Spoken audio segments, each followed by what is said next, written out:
Nous sommes de retour avec M. Paul Hewitt de Chevrolet Canada qui va nous parler de la nouvelle batterie de la Chevrolet Volt 2016. Hi again, Mr. Hewitt. Hi, Daniel. Let's talk batteries now. What are the differences between the 2015 battery of the Volt and the 2016 battery of the Volt? Well, I'm standing here. This is the 2015 battery here, and this is the 2016 battery here. And I know they visibly look very similar, but there are dramatic changes. And in fact, the battery pack is entirely new as we move into the 2016 Volt. So we've actually reduced the number of cells. And I know that sounds like a bad thing because we've gone from 288 in the Gen 1 to 192. But What for?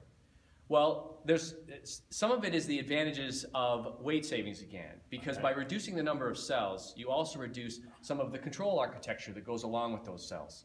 The connections for heating and cooling, because the batteries are liquid cooled. Absolutely. They basically, so you reduce the number of connections, so therefore saving weight, as well as you reduce some of the electronic monitoring with fewer cells. Okay. So, but actually on a volume basis, if you look at volume basis, the actual new cells produce 13% more energy on a volume basis. Okay. So the whole battery pack, although roughly the same size, it is 9 liters larger. Okay. But it produces each, on a volume basis, it's 13% more energy efficient.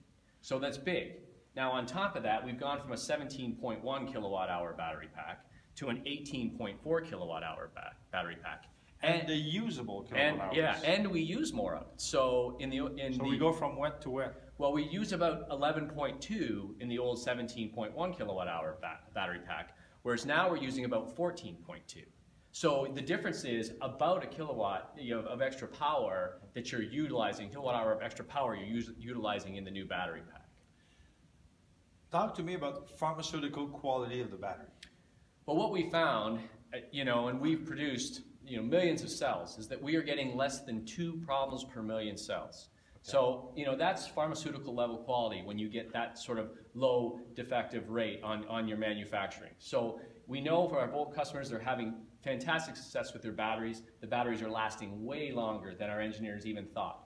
Now, we did start off with a fairly conservative algorithm in the Gen 1 Volt, and that's why we're using a little bit more power in the Gen 2 Volt. Okay. So. And when you're talking about pharmaceutical level of quality, what does that mean for people who are not aware of what that means? Well, obviously, when you take medicines, they need to be of very high quality standards. You can imagine what a pharmaceutical company's manufacturing looks like, where everyone's wearing white suits and masks, and everything is precisely controlled. Yeah. Well, that's the same sort of precision that goes into manufacturing the batteries for the Volt.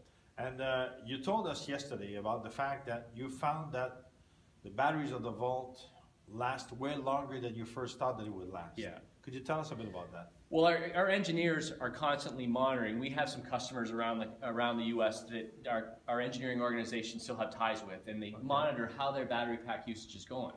And our engineers, obviously, there's a predicted sort of lifespan of anything. But they are finding that the batteries are doing way better than they thought, like having way more kilowatt hours left even after multiple years of usage. Okay. Do you have any percentage? No, we haven't really given any sort of percentage, but they just say, obviously we warranty the batteries for 8 years, so we expect them, to last well beyond that. And so I would expect customers will probably see batteries lasting up to the lifetime of their vehicle. Okay. We're talking about the charger this morning. We're talking about a charger that went from 3.3 kilowatt hours to a charger of a 3.6 kilowatt hours. Right. And I asked you a question this morning, why not a 6.6 kilowatt hour charger? Could you tell us what you told me?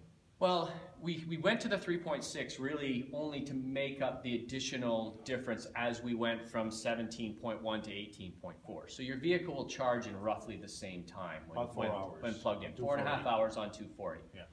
We stayed with the smaller onboard charger because really we looked at the concept of the Volt, and we know that most customers are charging more than once a day, so it allows you to plug in both at work and at home. And then we also know that, with our 3.6 kilowatt hour charger, we can charge overnight reliably with no issues. And our customers have the advantage of having the range extender generator. So if you do run out of electricity, then your gas motor, your range extender will kick on to basically generate electricity to keep you moving down the road. But as I was telling you, people who buy Volts don't ever want to use gas. Well, I know. That's a tough trade-off. I know that people get people get sensitive to the fact that, yes, I don't want to use any gas. But, you know, again, we think we provided a good solution for them, but I know that, like anything, there's always room for improvement.